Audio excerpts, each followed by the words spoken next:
Welcome, everyone. I'm Suresh Sundaresan, Chase Manhattan Bank Professor of Finance at Columbia Business School and part of the Chasen Institute for International Business. It gives me great pleasure today to kick off the Nand and Jeet Khemka Distinguished Speaker Forum, which was established in May 2008 by Board of Overseers member Nand Khemka, an alumnus of Columbia Business School, and his wife Jeet. And this forum brings together leaders of industry, commerce, finance, and government from India and around the globe to New York to share their perspective on Indian economy and business policies. Just to give an idea of previous speakers, Ratan Tata, Chairman of Tata Trust, Rahul Kanodia, CEO of Datamatics, Arvind Panagria, Jagdish Bhagwati, Professor of Indian Political Economy at CEPA, Columbia University, and the former Vice Chairman of NITI Aayog. Tara Tyagarajan, Chairperson of Mudra Microfinance, are some of the speakers. In addition, we have also welcomed in this forum Arun Jaitley, the former Finance Minister of India, and Gopal Krishnan, Board of Directors of Tata Sons. In particular, it gives me great pleasure today to welcome our own alumnus, Gaurav Dalmia, who is chairman of Dalmia Group of Holdings, a holding company for business and financial assets. It invests in private equity, real estate, public market, structured debt, and fixed income. Gaurav is an early investor in and a board member of True North, a leading Indian private equity fund which manages $3.5 billion US. He's also the founder and chairman of Landmark Holdings, a real estate investment firm. He co-founded GTI, a long-term investment vehicle for India-focused investments. He's a member of the governing board of the Institute for New Economic Thinking in New York. He's a chairman of the Indian Advisory Board of Room to Read, a global education charity. He's a board member of the Center for Social and Economic Progress. He's a frequent op-ed contributor to the Economic Times of India and the Financial Times.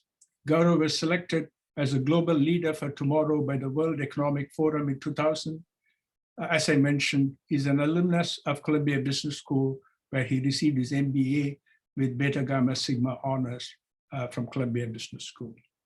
It gives me particularly a personal pleasure to invite Gaurav. It's been a tremendous help to me in India Business Initiative activities, both in New York as well as in India, and a tremendous supporter of Columbia Business School. So Gaurav, welcome and thank you for participating today in the forum.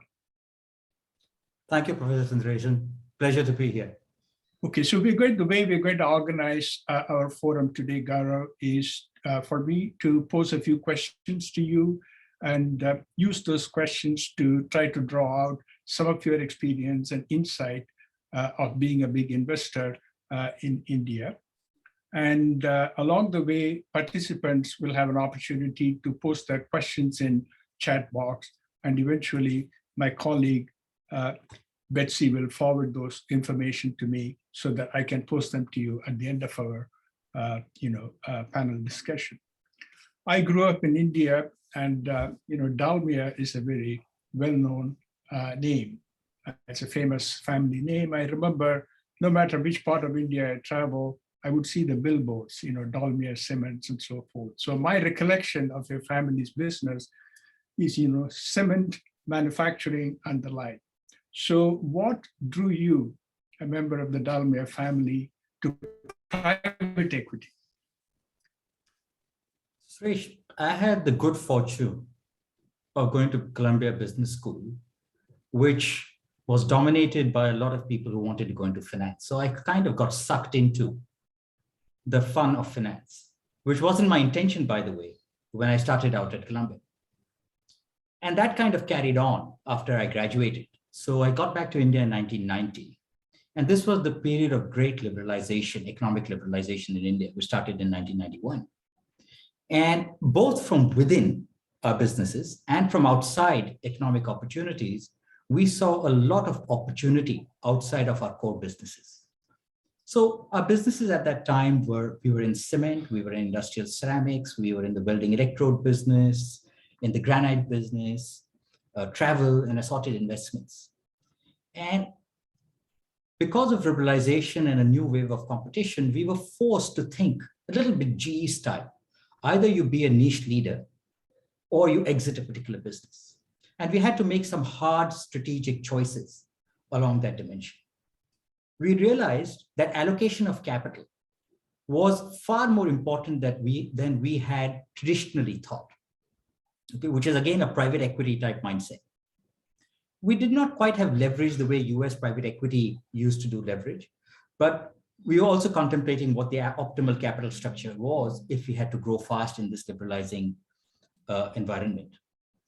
We had to think about talent management in the new growth environment. And at that time, ESOPs were not common in India. And we had to see how to reward teams and so on and so forth. And it was very humbling. So we were forced to take on some of the parameters of a private equity shop or a buyout shop as a business group. And that's how the journey really started. We had some inertia, complacencies, which was natural outcome of our past successes. And we had to overcome those.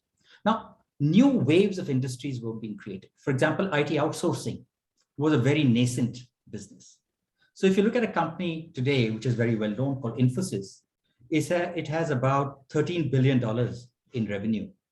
And its revenue has gone up about 1,400 times since the mid-90s. So this is a very big jump. Okay. We didn't quite understand what this dynamic may be, but we could see the excitement in IT services, for instance. And we invested in a bunch of those types of companies. Let me take another example. Reliance, which is the largest business group in India today, has revenues of about 62 billion. Its revenues were 1/80th at that point. Okay, so it was still young by big company standards. And the league tables, the corporate league tables was changing very, very rapidly. So all of that, both the external opportunity and some of the internal challenges that we saw, drove us towards the private equity mindset. And then to get better return on our capital, we said we should invest and back other people. And that's how we really started. Private equity is today a catch-all word. Okay. At that time, it was really early stage investing in businesses. Today, it's, it's very well segmented. So somebody says, I'll focus on SaaS or e-commerce. Somebody says, I will do mid-market industrial. Somebody says, I will do series A and B. Somebody says, I will do control deals. Somebody says, I'll do structured credit. So all this alternatives investment space is very well organized today. But at that time, there was a lot of experimentation. So we were still discovering our sweet spot at that time. So would I be correct in thinking that you were one of the very few select PE shops at that time operating in India in the 90s? Yeah, we were, I think, one of the earliest PE investors in the country. A lot of it was just experimentation. Some of the traditional Indian banks like ICICI were already doing that business, but at a very small scale. Got it. Now, I want to turn a little bit to a kind of a macroeconomic event that all of us faced late 2019 and much of 2020 and good part of 2021, which is the COVID pandemic. And the second wave hit India particularly hard. I mean, my own reading sitting here is that perhaps the government misjudged the severity of the second wave. I want to ask how this has affected what challenges this has posed for the Indian economy, generally speaking, and in particular for the private equity firms. From your perspective, do you see some residual risk in India associated with COVID and any political risk? COVID, of course, has been a shock to the system. So let me give you some statistics. The first wave of COVID, and let's call that pre-March 2021. Okay. There were, and numbers may be understated out of India, I'm giving you official figures. there were 157,000 deaths.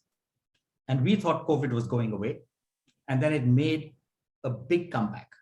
And the second time it came back, okay, we've had 254,000 deaths until July. I don't have the latest figures.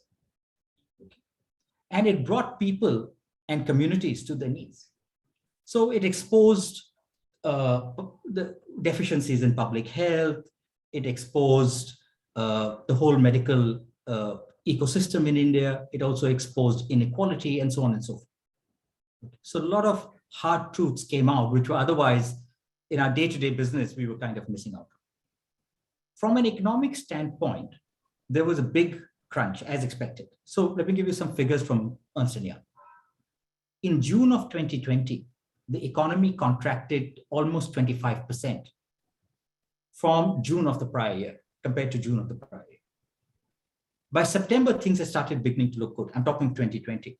And the contraction was 7.5% in September 2020 compared to 2019. And I can give you a whole lot of data.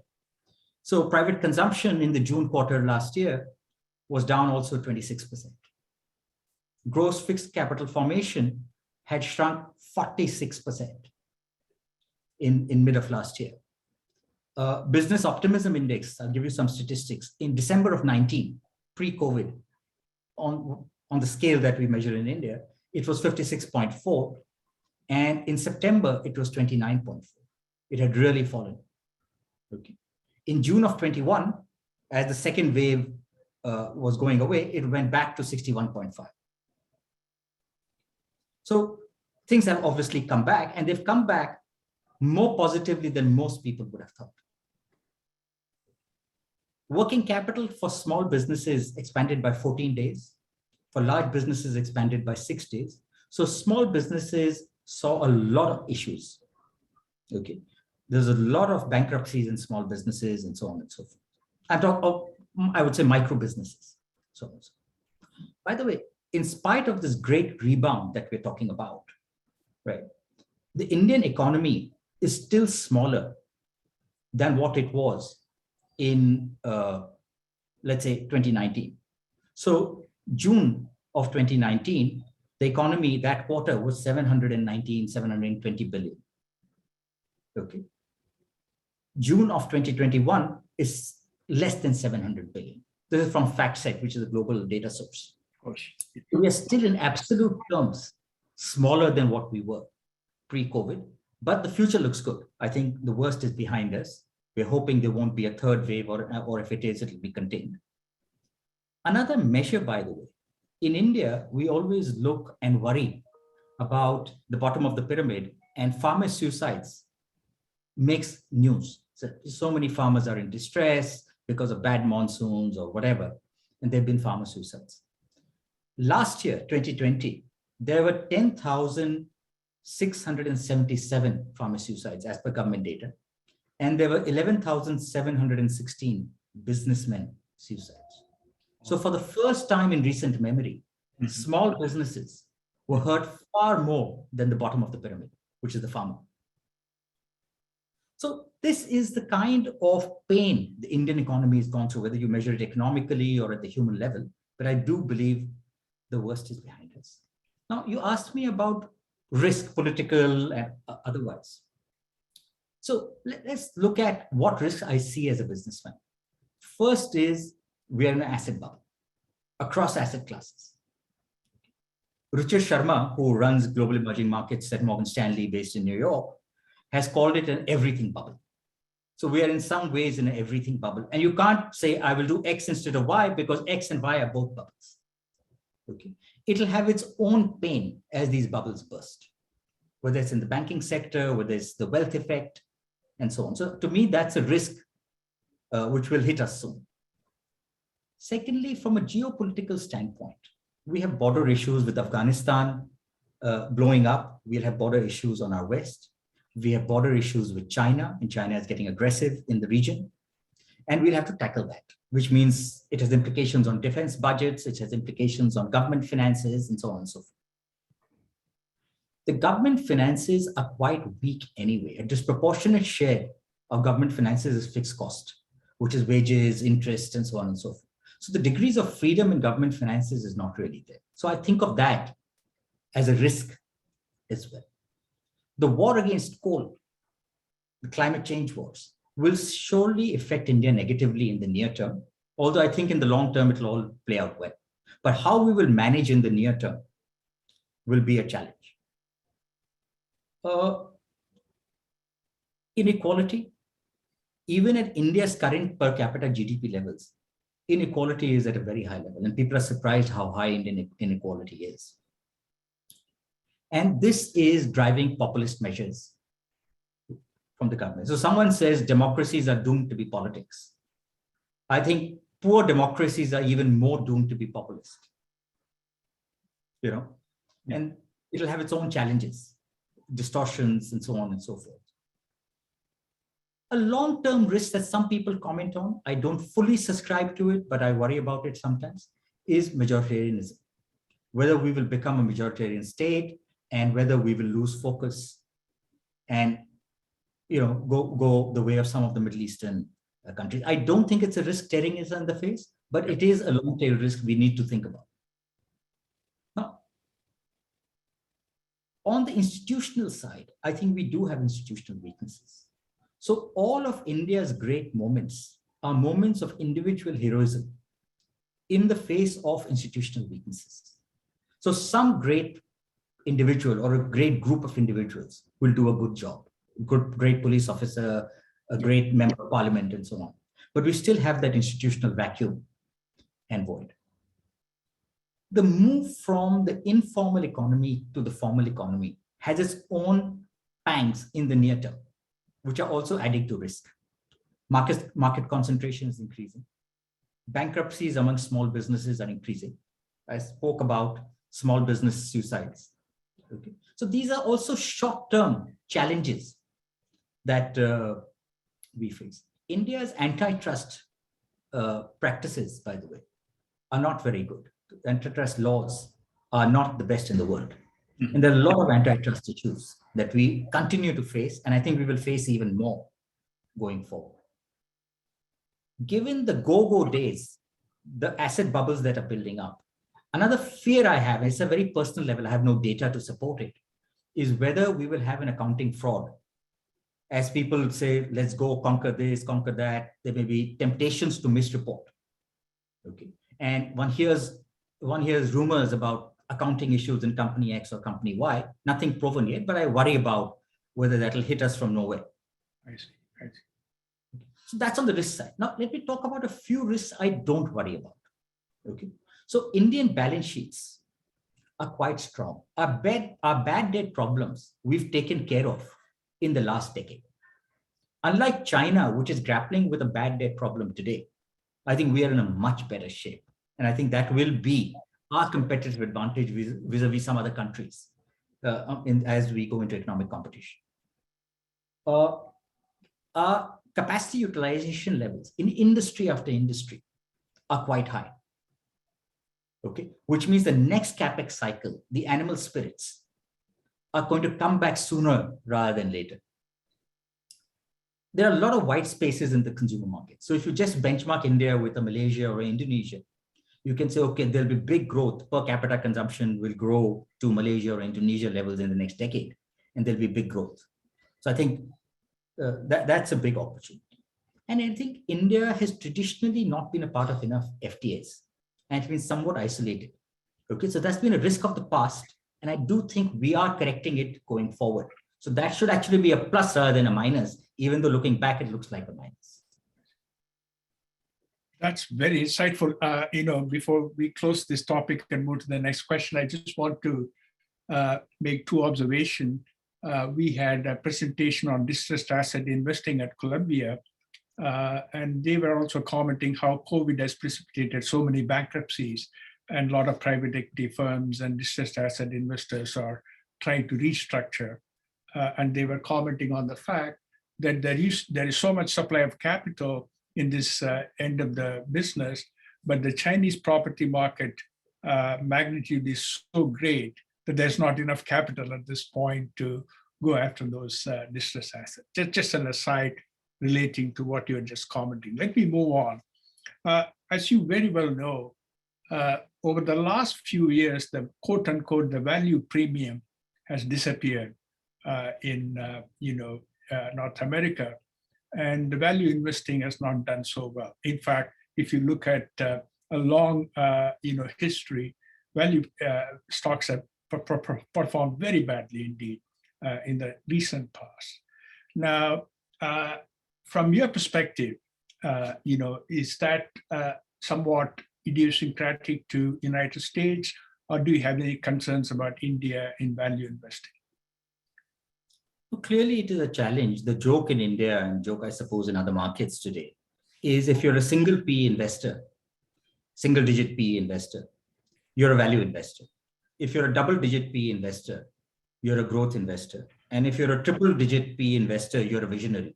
So whether you're a visionary or an idiot, time will tell, right? But there are a lot more visionaries than there ought to be, Yeah. So clearly, the pendulum has swung the growth way in the near term. Let me just give a US statistic that I was reading last week.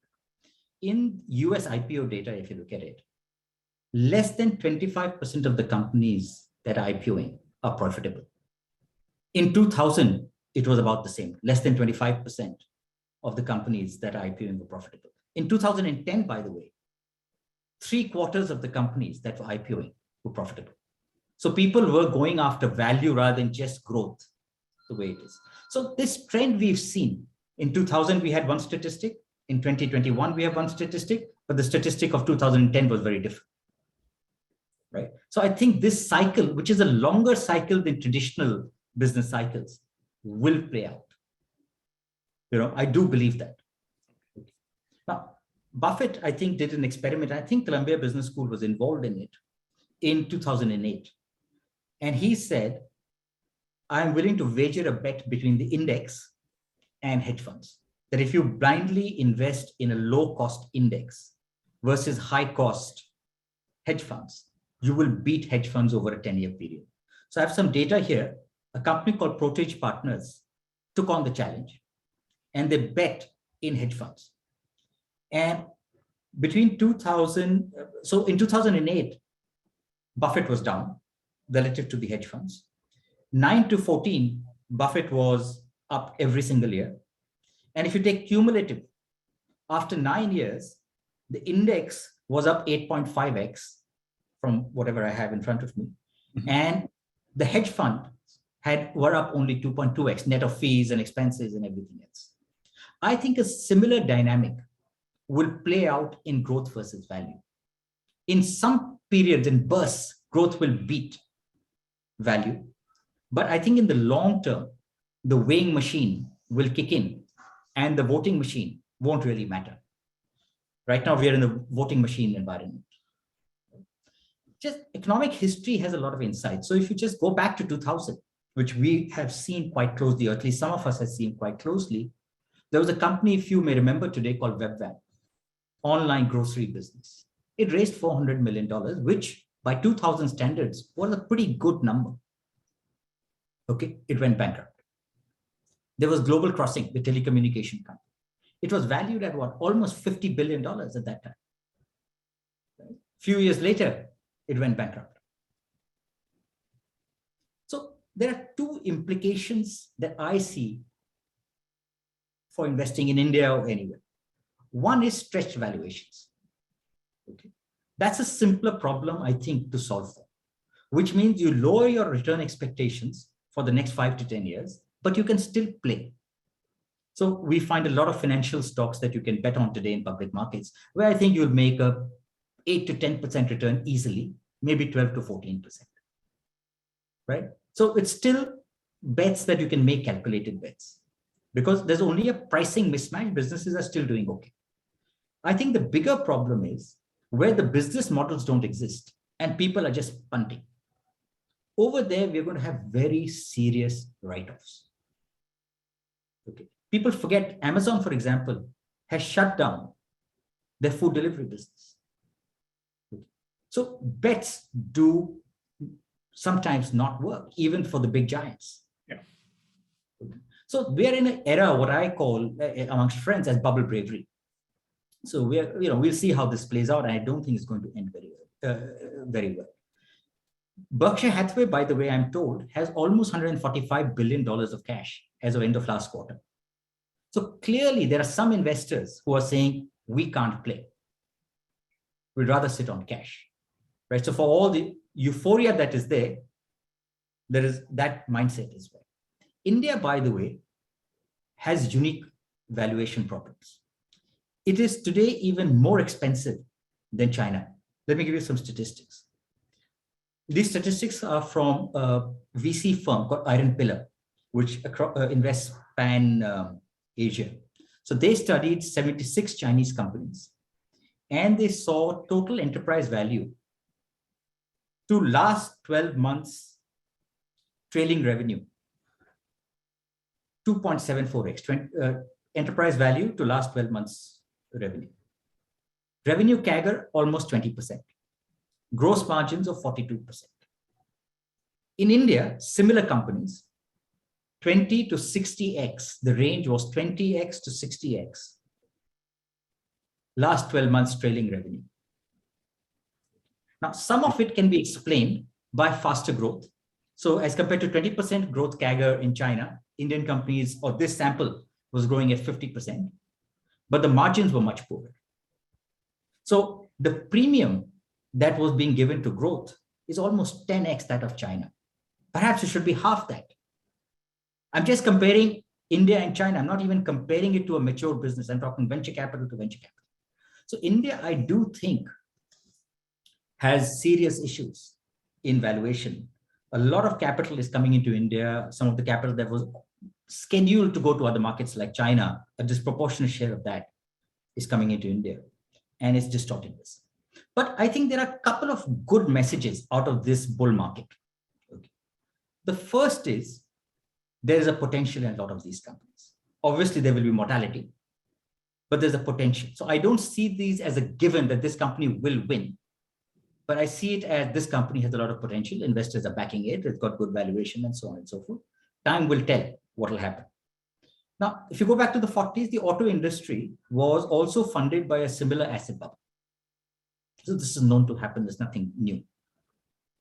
The second good thing that has happened, if you look at some of the, I think the 10 largest companies, their ESOP pools alone are in excess of $5 billion. So it is really creating wealth for middle management, for the technology professionals, and so on and so forth. So that's the good news byproduct of an otherwise bubble. I was unaware of that. That's a very insightful observation. Yeah. Let me, go ahead. I have one last thing. The third thing I want to say, Sundar Pichai said this a couple of days ago. A lot of the new products and market testing will happen in Asia. Asia is going to lead some of the technology changes. So if you look at the real-time payment business and look at the top 5 countries in terms of absolute volume, the first 4 are Asian. So you have to look at trends not towards the West and extrapolate how they may work in Asia, but you have to look at trends from Asia as this bubble shows, and then extrapolate how it may work in the rest of the world. So these are 3 positive messages as an optimist that I take away. Thank you. Let me turn a little bit to your own portfolio as we speak today. How does it, what does it look like? And there are 2 parts to that. How important is the real estate, component? Is how big a play is it for you? And how important is the structured debt? And when you think about that, how do you think about what debt to buy? So our portfolio is long-term growth oriented.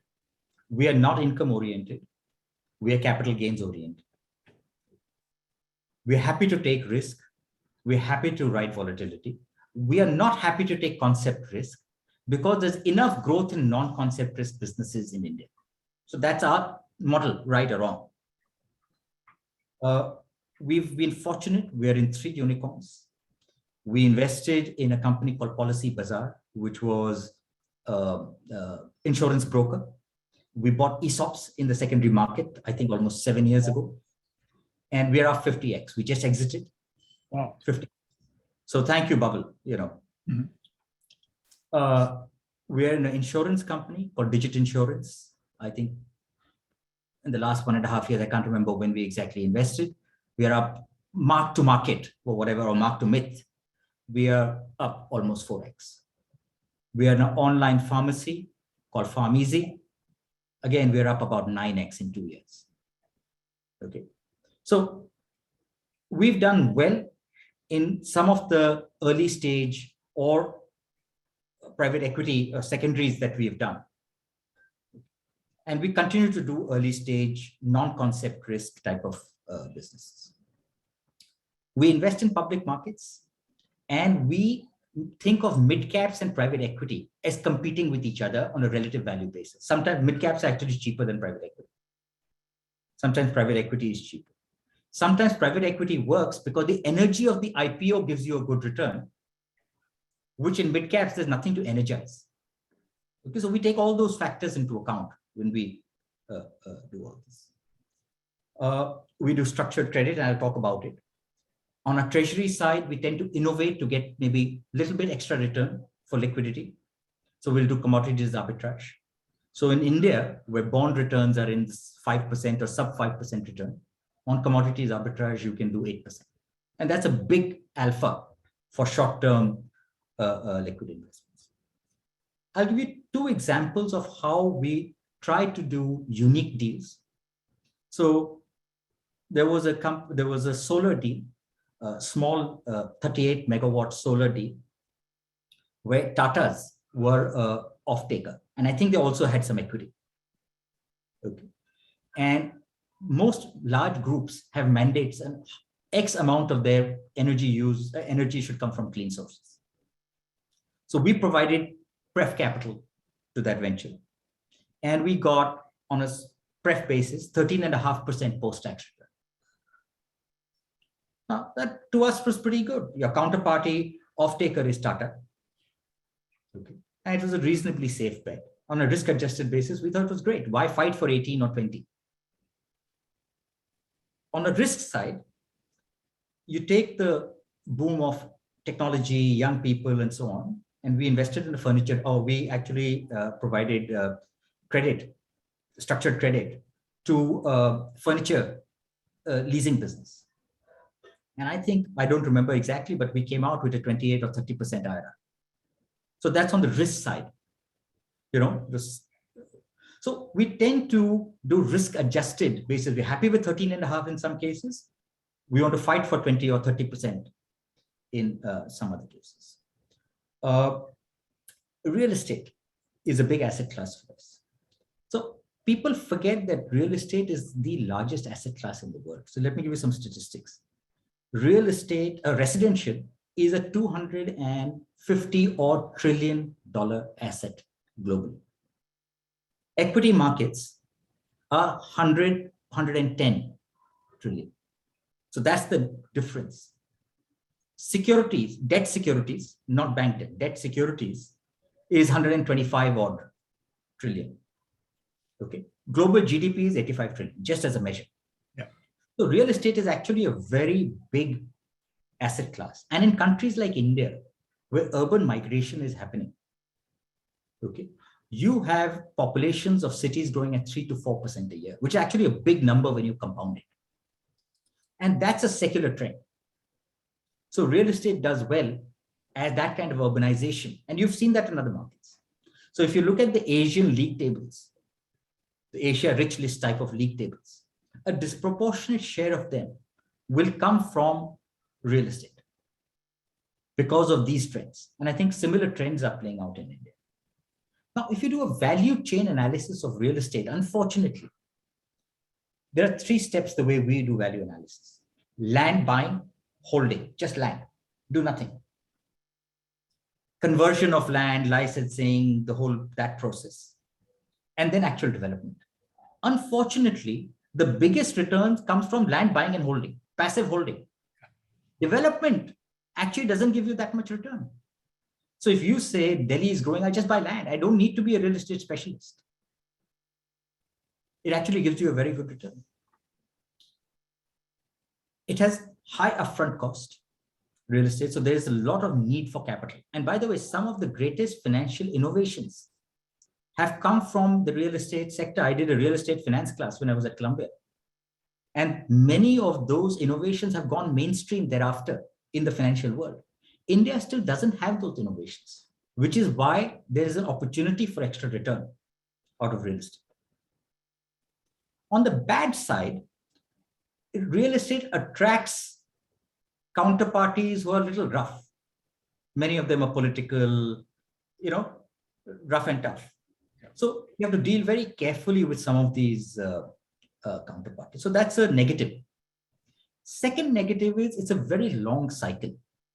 Unlike a stock market cycle, the real estate cycles are much longer. So you've got to understand that cycle and play that cycle to what it is, which very, very often people can't. Structured debt, you can approach two ways. One is you're a senior lender and you want more return. So you say, can I take some more risk? Can I do mezzanine? Can I do structured? Or you're an equity investor who says, look, I don't find opportunity in equity. Can I just take a little bit less risk and therefore get less return? We come from the bottom. We're actually equity investors trying to minimize risk. We are not lenders trying to increase our returns. And we're therefore happy to do a structured trade with zero coupon. Because we don't care. We're not levered. We don't care about current income. We are seeking equity type returns. And if you give me 200, 250 basis points extra for less, for zero coupon, I'll take it. Obviously subject to security or whatever else. So structured credit, therefore,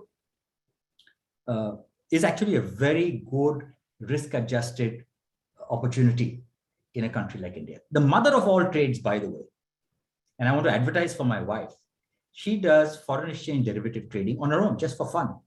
She's beaten every other return that I know. She's made like 150% IRR for the last couple of years. So I'm a good limited partner in a business.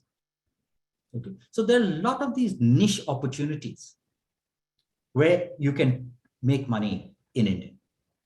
Interesting.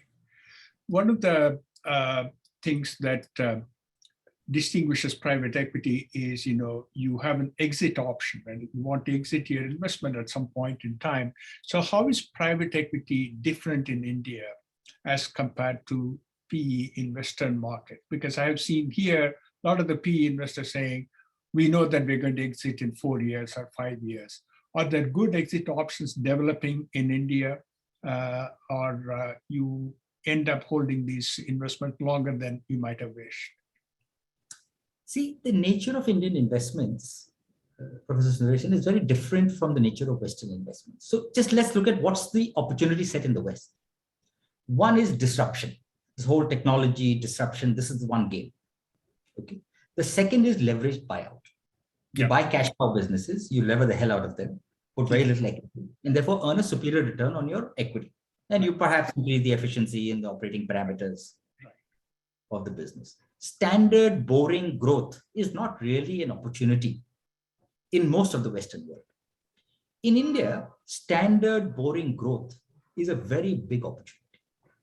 Leveraged buyouts, in fact, is a very small opportunity because interest rates are still high. Real interest rates are still high.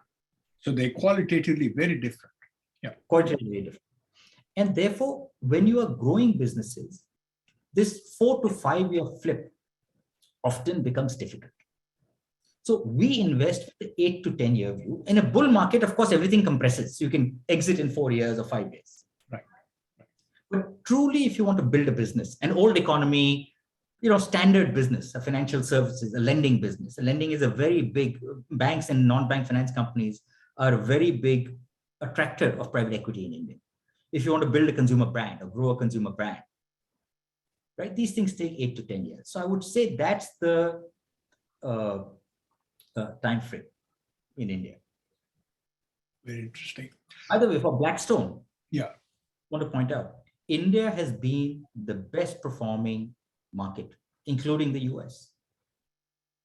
Mark to market, I believe, if I remember right, Blackstone's exposure in India is somewhere in the range of 50 billion. Mark to market. They're also very big players in real estate, I take it. I'm taking everything: real estate, private equity, control deals. Yeah, that's interesting. Uh, would I be correct in saying that the bulk of your capital is invested in India? If so, why do you worry about missing out on global opportunities? Well, in India, the rupee is not fully convertible. So if an Indian business wants to buy a US business or a European business or an African business, it can.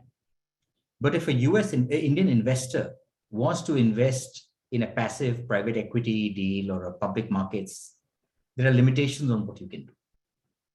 So that's a given for us. So we can feel good about it, bad about it. It doesn't really matter. However, if you make money offshore, you're allowed to retain that money offshore. You don't have to bring it back to India.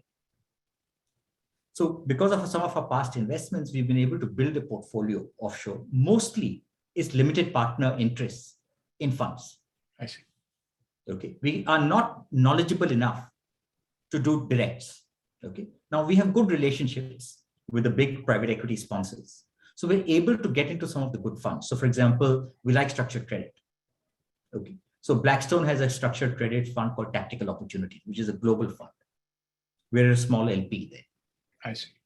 We are in KKR Americas, which is the flagship American buyout fund of KKR. So I think we're in the 12th fund. Similarly, Apollo had a European restructuring fund. I'm talking way back by European distressed. Yeah. We are in that. Similarly, we're in some Asian structured credit vehicles. We are in a company called a fund called Romulus out of Boston, which does more tech and so on. And then we tend to co-invest, in some of these transactions. So for instance, we've invested in old age homes in the UK. To me, it's a rental yield plus. Okay, it's a local business. Brexit happens, doesn't happen, trade wars happen, don't happen. It won't really get affected. We are in some logistics assets in the Middle East. We did a good deal on buying housing assets in Abu Dhabi with the Aramco pension fund, led the deal. And it was a proxy on oil. Your occupancy rates on the apartment complex, it was a total about a $200 million deal. Your occupancy levels are a function of oil price. If oil goes down, right, your occupancy levels will fall. If oil goes up, and this was at $45 oil or $43 oil. And if Aramco pension fund is investing, their ability to bet on oil price is much better than any of us. So we said, great, let's get in because there was an opportunity. So we've tended to follow smart investors into transactions like that. Similarly, we did a deal which was a dollar-denominated 15% return paper by African Exim Bank. And there's a fund in Singapore called Gateway, which was leading the deal. Again, it was, I think, $150 million deal. And this is quasi-sovereign, and it's a dollar-denominated 15% return. How do you go wrong? Unless you think there'll be a sovereign default. So that's the risk. That's the bet I'm making. So we've tended to do small stuff to the extent we can. I wish we could do more. Got it. So lots of our students at Columbia Business School, are interested in private equity careers. As someone in this field for a number of years, how would you advise the business school students today who are considering a career in private equity? I think Warren Buffett made the perfect statement. He's a better businessman because he's an investor, and he's a better investor because he's a businessman. So I think a career in private equity actually requires you to be a businessman and an investor. If you're merely an investor, I don't think you'll do quite that well. So think of strategy, not of finance. Valuation and finance, I think, is the last 20% of a private equity deal. Okay. Spreadsheets are easy. The assumptions behind the spreadsheets is where the real challenges lie. What are the dynamics of the industry? What are the growth drivers? What are the moats? What is your long-term margin? How will your margins change? What are the teams? The game is implementation. What are your teams like? None of these will be answered by finance. These will be answered by a business type insight. On the second side, I think there is consolidation happening in the PE sector. Right? So you have to grow very quickly. I think small PE shops in the next 20 years may not do that well. Right? So you've got to make sure that you are part of that consolidation. you've got to be global. The kind of stuff that if you're building a career, you've got to try your hand in other markets. The type of private equity that's happening in Asia is very different from the type of private equity that's happening in America. So if you truly want to build a business, you've got to see firsthand what's happening over here. And again, I don't know who said this, do what you love, love what you do, and deliver more than you promise. Even if you do the first two, I think you're done. Right. That's good advice. Good advice. One of the things, you often hear pitches, and you must have heard in your capacity as a PE investor, hundreds of pitches in your lifetime. What's the one thing that many lack? And what's the one thing that the real standouts have? So I think pitches, and I can talk more about Indian pitches, there's an overemphasis on attractiveness of the space that these companies are in or planning to be in. I think they overemphasize that. They don't sufficiently emphasize, so how will they conquer this space? What's their USP? What is their team? What is their pricing? What bets are they making? What are the risks, and so on and so forth? Okay, so to me, that's the differentiator. I see. I think if you, and you can see it when you interact with entrepreneurs, if you are being mercenary in your approach, oh, I think this is a great racket, a great sector because so-and-so raised money. You can almost see that if you interact with an entrepreneur a couple of times. I call it the mercenary approach. So I think missionaries versus mercenaries, clearly we want missionaries because they can live through a downturn. They can live through the pangs of growing a business, which mercenaries not necessarily can. So those are the two factors I would say. I want to set aside some time for questions from the audience. So I have two more questions to ask you. Maybe we can discuss them briefly. One is, we see some of the recent challenges, the COP26, for example, the climate being one big challenge all the countries are facing. How can private equity investors address some of the global challenges? I think I subscribe to the view that scaling any social initiative beyond a point needs market forces. You cannot scale because there's a government diktat. You can do minor things. You can't scale because there's an NGO saying, I'll do it. Right? There's got to be market forces at play, which can then organically grow the initiative. And this is a message from COP26 as well. There's no big green Marshall Plan. Okay. Companies and investors will execute. Governments and taxpayers will absorb some of the risk, and so on and so forth. So if that's true for COP26, I think it's true for most initiatives. I think private equity, or let me just broaden it to institutional investors, they can create mandates as the BlackRocks of the world or Harvard endowments of the world are doing with the oil companies, right? We saw what happened at Exxon, where some activist investors went out and read out what in India we call as the Riot Act, saying, you can't do this. We won't let you do this. You have to do this. Yeah. Right? So any of the global challenges, I think institutional investors, therefore, can play a big role. There are 2 points of view. There's a Malthus point of view, that things are fairly deterministic and therefore there will be problems, right? And there's what I call the Peter Diamandis point of view. Peter Diamandis runs X Prize, Singularity University, and he believes in alchemy and that tech will win.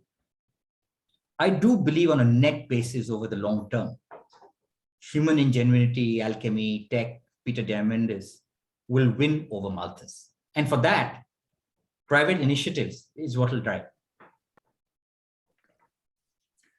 Finally, in your long experience in the private equity, what are some of the big business lessons that you have learned that you might be willing to share with us? Professor Grayson, I know I've gone through enough ups and downs in our business career to understand one thing. People say you should invest or you should work in your circle of competence. And what I have come to realize after many years is our circle of competence is actually narrower than we think. And over time, it actually narrows. So you realize what you're good at, or even on day one, you may think you're good at A, B, C, D.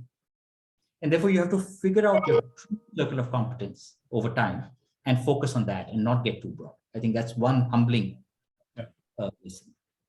Second is, I want to emphasize the word love. So if you see the House of Cards type of TV series, everything is about manipulation and getting one step ahead and so on. But if you read The $1 Trillion Coach about Bill Campbell from Silicon Valley, okay, who mentored the Google founders, Jeff Bezos, it's about loving your teams. I think over long term on a sustainable basis, the House of Cards play has limitations. The $1 trillion coach play has a longer shelf life, even though in the short term, it may not pay off. So that's a lesson. I have a quote in my office which says the key to success is to balance the discipline that is needed for survival with the chaos that is needed for progress. So if you have way too much discipline, right, you will peter out quickly. If you have way too much chaos, there is no chance in hell. So you've got to have the right balance, no matter what your industry. This is not true just of tech businesses. This could be true for a boring oil company or a textile business. I can't remember who said this, but someone said the greatest test of a good entrepreneur is to have two contradictory plays working at the same time. One is humility and the other is grit. These are contradictory forces in many ways, but if you can manage those two together, you will win. That's the ultimate test of a good entrepreneur. I think there are opportunities everywhere in the old economy, new economy. So you've got to pick your sweet spot, not go by the flavor of the month. So there's a cartoon many years ago I was reading on a plane, some magazine I was reading. So there's a man and a woman talking at a bar, and the woman is asking this man, "So sir, I forget, what are you big in? Junk food or junk bonds?" So to illustrate the point, there's money in junk bonds, there's money in junk food. What's your game? Play your game, The point I made about entrepreneurs and pitches, I think if you can self-actualize early in the game, you will have a happier life. You'll probably build a better business. The activity itself will reward you, And I think it's underestimated what self-actualization can provide in material terms to a business. Many years ago, I was having dinner with a man called Anshu Jain. Anshu Jain was co-CEO of Deutsche Bank several years ago. He retired as co-CEO of Deutsche Bank globally. Yeah. And Anshu said, Gaurav, the problem with you guys, us guys who are smart, well-educated, right opportunities in front of us, etc., and doing well. He says the opportunity for all of us tribe is that we can underperform to our potential and still do quite okay. And he says, that's your problem. You've got to be able to recognize that you need to still perform to your potential. Just because things are good doesn't mean it's good enough. And very often we forget that. We become complacent way too quickly. And one way to overcome that, and we try to do it not so successfully in our own business, but we try to do it, is think 10x. How do I get from where I am to 10 times the size? You will do many things differently. If I simply say, how do I get from where I am to 2 times the size, I may not do those same things differently. So just that thought experiment challenges some of our assumptions, challenges some of our behaviors, forces us to think further, and so on. I can't remember who's this Indian poet, but he wrote a play. And I remember distinctly from the play, there is a young soldier looking at an imposing fort. And there's an older soldier, and they have to attack this fort. And the young soldier is very worried, and he says, how are we going to win this? Look at that fort, imposing fort in front of us. And the older, mature soldier tells the young man, forts decay from the inside. So if you have a strong business, strong career, you have to understand your problems are inside, not outside. Whatever your problems may be, they'll originate on the inside. I have a friend and a lawyer who I work with. His name is Ryan Kranjwala. He's the top litigation lawyer in the country. If you look at India's power list, India Today magazine has this power list. He's sometimes featured as the 50 most powerful people in the country and so on. And somebody was interviewing him. I just saw it on YouTube. Somebody was interviewing him and saying, how do you build such a large litigation practice, such a strong franchise and so on? And you've not been buried by anybody because you made a lot of enemies, right, as a litigator. And he says the trick is managing egos. It's more important for him as a litigating law firm, but it's important for all businesses, I think. I've seen teams disintegrate. I've seen partners fight. I've seen brothers fight. And it's all because they're not able to manage egos. So that's a humbling lesson, I think. The last point I want to make is actually from Jack Ma. So he said many years ago, be very clear. 3 things. What do you have? Right? How is the game playing out? What do you have? What do you want? These 2 things are easy, by the way. But the third thing he said is not so obvious. What are you willing to give up? So I think we need to really reflect where we are, what do we want, and what are we willing to give up? So that would be my last thought. Thank you, Gaurav. I think we can now go to some of the questions that my colleague Betsy have collated and sorted and sent it to me. We may not have time to go through all of them, but I want to pick just a couple for reaction from you. One of the questions from the floor is, what are the prospects for fintech growth in India? That's one question. The second question is, COVID has led to many new businesses and startups in the United States. Can you tell us something about whether this has happened in India, and if so, in what areas? So fintech, of course, is doing very well in India. Fintech is a much misused word in many countries, including in India. But I do believe fintech has done very well. So if you just look at credit penetration, it's very, very low. And therefore, to get credit, small amounts of credit to consumers, to small businesses, the cost of delivery of that credit, the cost of recovery is disproportionately high. So technology is playing a big role, and there are a lot of companies in this area. So I give the example of real-time payments. India is the #1 market by far in terms of real-time payments in the world. So I do believe fintech has a huge opportunity. We are quite focused on fintech. We have a bunch of fintech investments. By the way, today fintech is no longer the realm of startups only. So even the big gorillas, so Bajaj Finance is a big non-bank finance company. Okay. They are investing serious money behind technology. They are not trying to just play catch up. They are trying to lead the fintech game. So fintech resides not just in entrepreneurial firms, but also in some of the large companies which are thinking ahead. Very interesting. In terms of COVID, I think this whole online business has got a huge fillip because of COVID. Food delivery particularly. You can't go out. There's only so much you want to cook at home. So you would do more food delivery than you would have otherwise done. Okay. You take asset by segment by segment. I think online has really taken off because of COVID. I can't think offhand of an industry or a niche which has emerged particularly because of COVID. I can't think of anything, but I'm sure they are.